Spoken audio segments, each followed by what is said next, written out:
கடந்த 43 மாத திராவிட முன்னேற்ற கழக ஆட்சியில தினந்தோறும் கொலை, கொள்ளை, பாலியல் இப்படி தொடர்ந்து நடந்துகிட்டே இருக்குது. நடக்காத நாளே இல்லை. குறிப்பா சிலவற்றை மட்டும் நேரத்தில் குறிப்பிட விரும்புகிறேன். திருப்பூர் மாவட்டம் நீங்க 10 நாட்களை பாத்தீங்கன்னா தொடர் கொலை நடக்குது.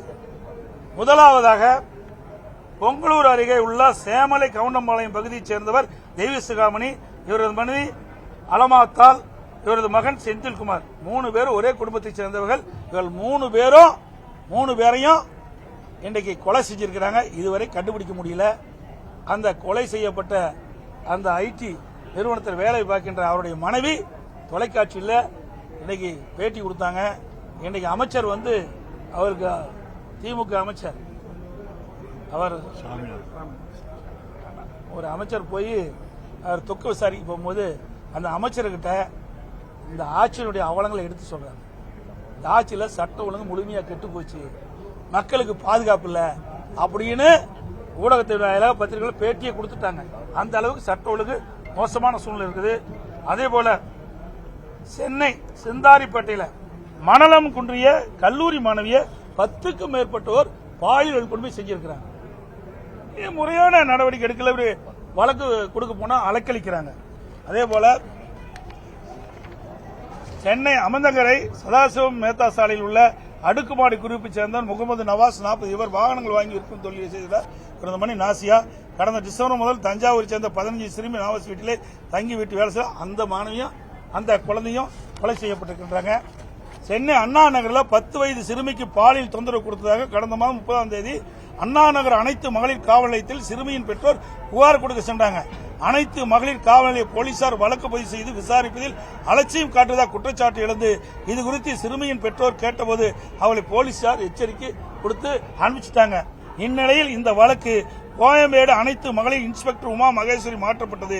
இதனைத் தொடர்ந்து 7 வயது சிறுவனை அன்றே கைசினர். இந்த வழக்கு தொடர்பாக மேலும் 35 தண்ணீர் கேன் மற்றும் ஒரு சம்பந்தப்பட்ட செய்தியில் தெரிவிக்கின்றன.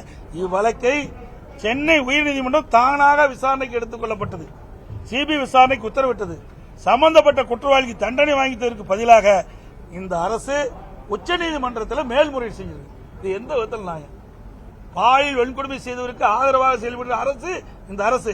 பாலியல் வன்கொடுமை தடுக்கிறதுக்கு பதிலாக பாலியல் வன்கொடுமையில் ஈடுபட்டவர்களுக்கு ஆதரவாக இருக்கின்ற அரசு இப்படி நிலைமை இருந்தா எங்க பாலியல் வன்கொடுமை தடுக்க முடியும்? இதுதான் இந்த அரசனுடைய சட்ட ஒழுங்கு சீர்குலைக்கு காரணம். அதோட நீங்க பாத்தீங்கன்னா தமிழ்நாட்டில் போதைப் பொருள் நடமாட்டம் அதிகரிச்சிருக்கு. நான் 2.5 ஆண்டு காலமா தொடர்ந்து சொல்லிட்டு இருக்கிறேன். நம்முடைய ஊடகத்தின் வாயிலா சொல்றேன், பத்திரிகையின் வாயிலா சொல்றேன், அறிக்கையின் வாயிலா சொல்றேன், சட்டமன்றத்திலும் சொல்லிட்டு இருக்கிறேன். இந்த அரசாங்கம் 43 மாத காலத்தில் இந்த போதைப் பொருள் தடுப்பை முழுமையாக செய்யாத காரணத்தினால் எங்க பார்த்தாலும் கஞ்சா மற்றும் பல்வேறு போதைப் பொருட்கள் விற்பனை அமோகமாக நடைபெற்றுக் கொண்டிருக்கிறது. இதனால் இளைஞர்கள் மாணவர்கள் கடுமையாக பாதிக்கப்பட்டிருக்கிறாங்க. இன்றைக்கு முதலமைச்சரே சொல்றார், என்ன போதையின் பாதையில் செல்லாதீர்கள். யாரு? முதலமைச்சர் ஊடகத்தின் வாயிலாக செய்தி வெளியிடுறார். நான் ஏற்கனவே 2.5 ஆண்டுக்கு முன்பே எச்சரிக்கை விடுத்தேன். இந்த அரசு எச்சரிக்கையோடு விழிப்போடு இருந்து எதிர்க்கட்சி சொல்லுவதை கவனத்தில் எடுத்துக்கொண்டு இந்த போதைப் பொருள் நடமாட்டத்தை கட்டுப்படுத்த நடவடிக்கை எடுத்திருந்தா முதலமைச்சர் வேண்டுகோள் விட வேண்டிய அவசியமே இல்லை. முதலமைச்சரே ஒத்துக்கிறார், தமிழகத்தில் போதைப் பொருள் விற்பனை இருக்கின்றது. முதலமைச்சருடைய வேண்டுகோளின் மூலம் இது வெளிச்சத்துக்கு வந்துட்டது. 2வது, இந்த போதைப் பொருளால் இளைஞர்களும் மாணவர்களும் பாதிக்கப்படுறாங்க. இந்த போதைக்கு அடிமையாகாதீங்க அப்படின்னு முதலமைச்சரே வேண்டுகோள் வைக்கின்ற அளவுக்கு இன்றைய ஆட்சி இன்றைக்கு மோசமாக ஒரு நிலைக்கு தள்ளப்பட்டு விட்டது என்பதை நேரத்தில் தெரிவிக்கிறேன்.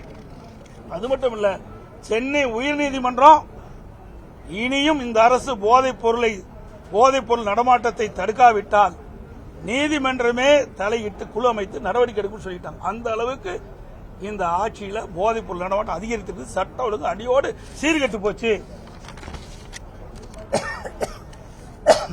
பெஞ்சல் புயல் இன்னைக்கு ஏற்கனவே இந்திய வானிலை நிலையம், இந்திய வானிலை ஆய்வு மையம் 5 மாவட்டத்துக்கு ரெட் அலர்ட் விட்டுட்டாங்க. ரெட் அலர்ட் விட்ட உடனே அரசாங்கம் முன்னெச்சரிக்கை நடவடிக்கை எடுக்கணும். அதுக்கு தான் ரெட் அலர்ட்டை வெளியிடுறாங்க. ஆனா இந்த அரசு அலட்சியமா இருந்த காரணத்தினால தென்பெண்ணை ஆற்றில் நீர் நிரம்பி இரவு அதிகாலை 2ஆம் தேதி அதிகாலை 2:45 சொல்லி 3 மணிக்கு திறந்து விட்டாங்க. தென்மனை ஆற்று வெள்ளப்பெருக்கு வந்து கள்ளக்குறிச்சி மாவட்டம், விழுப்புரம் மாவட்டம், கடலூர் மாவட்டம் கரையோரம் நூற்றுக்கணக்கான ஏக்கர் இருக்கிற அந்த குடியிருப்புகள்லாம் வெள்ளம் சூழ்ந்து கடுமையாக பாதிக்கப்பட்டுட்டாங்க. அதோட தென்மனை ஆற்றினுடைய தாழ்வான பகுதியில் இந்த வெள்ள நீர் சென்று விழுப்புரம், கடலூரில் இருக்கிற அந்த நகர பகுதியில் இருக்கின்ற மக்கள்லாம் குடியிருப்புகளை வெள்ளம் போழ்ந்து வெளியில் வர முடியாத ஒரு சூழ்நிலை ஏற்பட்டது. இதற்கு காரணம் இந்த அரசாங்கம் முன்னெச்சரிக்கை நடவடிக்கை எடுக்க தான் காரணம். அதோட ரெட் அலர்ட் விட்ட உடனே அதிக மழை பொழிவுன்னு ரெட் அலர்ட் விட்டாச்சு. உடனே அரசாங்கம் இன்றைக்கு வெள்ள நீர் குடியிருப்புகள் சூழ்ந்தா அந்த மக்களுக்கு தேவையான பாதுகாப்பு கொடுக்கணும். அந்த மக்கள் தங்குவதற்கு நிவாரண முகாம் அங்க அமைக்கப்படணும். அது விழுப்புரத்தில் அமைக்கல, கடலூரில் அமைக்கல. அது பாதிக்கப்பட்ட மக்களுக்கு உணவு தயாரித்து கொடுக்கணும். மேடான பகுதியில் அதெல்லாம் ஏற்பாடு பண்ணணும். அதுவும் கொடுக்கல. அப்படி கொடுக்காத காரணத்தினால்தான் விழுப்புரம் மாவட்டத்தில் விரும்பத்தகாத சம்பவங்கள் நிறைய நடந்தது. அமைச்சர்லாம் போய் பார்க்கின்ற பொழுது உணவு கிடைக்கல, தண்ணி கிடைக்கல, சாலை மறியல் பண்ணாங்க. எல்லா ஊடகத்திலும் வந்தது. இதற்கு காரணம் இந்த ஆட்சியில் சரியாக திறமையாக செயல்படாத காரணத்தினால் புயல் வெள்ளத்தால் மக்கள் கடுமையாக பாதிக்கப்பட்டிருக்கிறாங்க. அதோட இன்றைக்கு அந்த கனமழையின் போது தென்மண்ணை ஆற்றில் வெள்ள நீர் விவசாய விளைநிலங்களெல்லாம் புகுந்து அந்த வேளாண் பயிர்கள்லாம் கடு சேதமடைஞ்சிருக்குது. இந்த சேதமடைந்த இந்த பயிர்கள்லாம் முறையா கணக்கிட வேணும். எந்த விவசாயியும் விடுபடக்கூடாது. கடந்த காலத்தில் திராவிட முன்னேற்ற கழக ஆட்சியில் டெல்டா மாவட்டத்தில் கடந்த ஆண்டு முழுமையா விவசாயிகள் கணக்கிட்டு, பாதிக்கப்பட்ட விவசாயிகள் கணக்கிட்டு நிவாரணம் கொடுக்கல.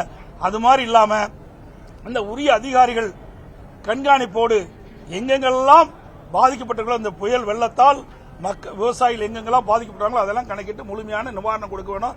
அதோட வெள்ளம் வருகின்ற பொழுது விளைநிலங்களெல்லாம் மண் சேர் வந்து அப்படியே படிஞ்சிட்டு அந்த சேரையெல்லாம் அகற்றுவதற்கும் நிதி இந்த அரசு கொடுக்க வேணும். வீடுகளில் குடியிருப்புகளை தண்ணி பூந்துடுது. அதில் இருக்கிற பல உடைமைகள் சேதமடைஞ்சிட்டு அதற்கு தேவையான உதவிகளை இந்த அரசு செய்ய வேண்டும் என்று வலியுறுத்துறேன்.